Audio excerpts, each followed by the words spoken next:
தமிழலை நேர்களுக்கு வணக்கம். காஷ்மீரில் தீவிரவாதிகளை வேட்டையாட ராணுவம் ஆபரேஷன் சிந்தூர் நடவடிக்கையை எடுத்து வரும் நிலையில் சிந்தூர் தாக்குதல் பற்றி நாடாளுமன்றத்தில் காரசார விவாதம் நடைபெற்றது. உறுப்பினர்களின் கேள்விகளுக்கு பதிலளித்த பாதுகாப்புத்துறை அமைச்சர் ராஜ்நாத் சிங், உள்துறை அமைச்சர் அமித்ஷா ஆகியோர் மத்திய அரசு எடுத்த நடவடிக்கைகளை எடுத்து கூறினர். காஷ்மீரில் புகழ்பெற்ற சுற்றுலா தலங்களில் ஒன்று பகல்காம். ஏப்ரல் மாதம் 22ஆம் தேதி பாகிஸ்தானில் பயங்கரவாத பயிற்சி பெற்ற 4 பயங்கரவாதிகள் சுற்றுலா பயணிகள் மீது துப்பாக்கி சூடு நடத்தினர்.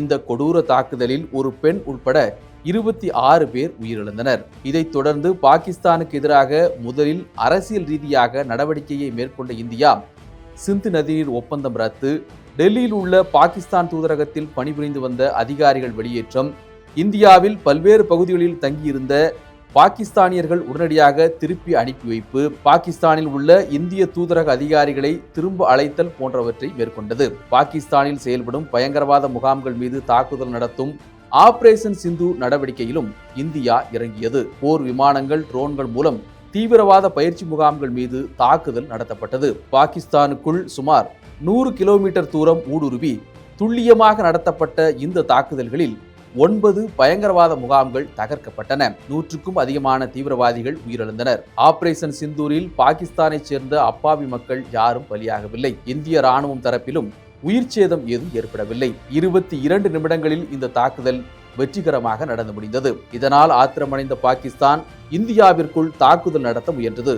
பாகிஸ்தானின் ட்ரோன்கள் இந்திய வான்கவச பாதுகாப்பு மூலம் உடனடியாக வீழ்த்தப்பட்டன. இதனால் அதிர்ச்சியடைந்த பாகிஸ்தான் திட்டம் தோல்வியடைந்ததால் பின்வாங்க முடிவு செய்து சண்டையை நிறுத்திக் கொள்வதாக அறிவித்தது. மக்கள் நலனை கருத்தில் கொண்டு இந்தியாவும் இதற்கு ஒப்புக்கொண்டது. ஆபரேஷன் சிந்தூர் நடவடிக்கையை உலக நாடுகள் தெரிந்து கொள்ள வேண்டும் என்பதற்காக எம்பிக்கள் குழு பல்வேறு நாடுகளுக்கு சென்று இந்தியாவின் நடவடிக்கையையும் பாகிஸ்தானின் பயங்கரவாத செயல்களையும் விளக்கியது.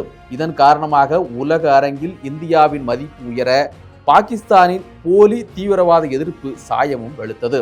ஆபரேஷன் சிந்தூரோடு நிறுத்திக் கொள்ளாமல் காஷ்மீரில் தீவிரவாதிகளை வேட்டையாடும் ஆபரேஷன் மகாதேவ் நடவடிக்கையில் இந்திய ராணுவம் ஈடுபட்டிருக்கிறது. எல்லை பாதுகாப்பு படை, துணை ராணுவ படை, மத்திய ரிசர்வ் போலீஸ் படையினரும் ஒன்றிணைந்து தீவிரவாதிகளை வேட்டையாடி வருகிறார்கள். இந்த நிலையில் ஸ்ரீநகர் பகுதியில் பயங்கரவாதிகள் நடமாட்டம் இருப்பதாக இந்திய ராணுவத்திற்கு ரகசிய தகவல் கிடைத்தது. அதன் பேரில் அங்கு தேடுதல் வேட்டை நடத்தப்பட்டதில் பதுங்கியிருந்த தீவிரவாதிகள் எதிர் தாக்குதல் நடத்தினர். அவர்களுக்கு ராணுவம் பதிலடி கொடுக்க 3 தீவிரவாதிகள் சுட்டு வீழ்த்தப்பட்டனர். இவர்கள் 3 பேரும் பகல்காம் தாக்குதலில் ஈடுபட்டவர்கள் என்பது உறுதிப்படுத்தப்பட்டது.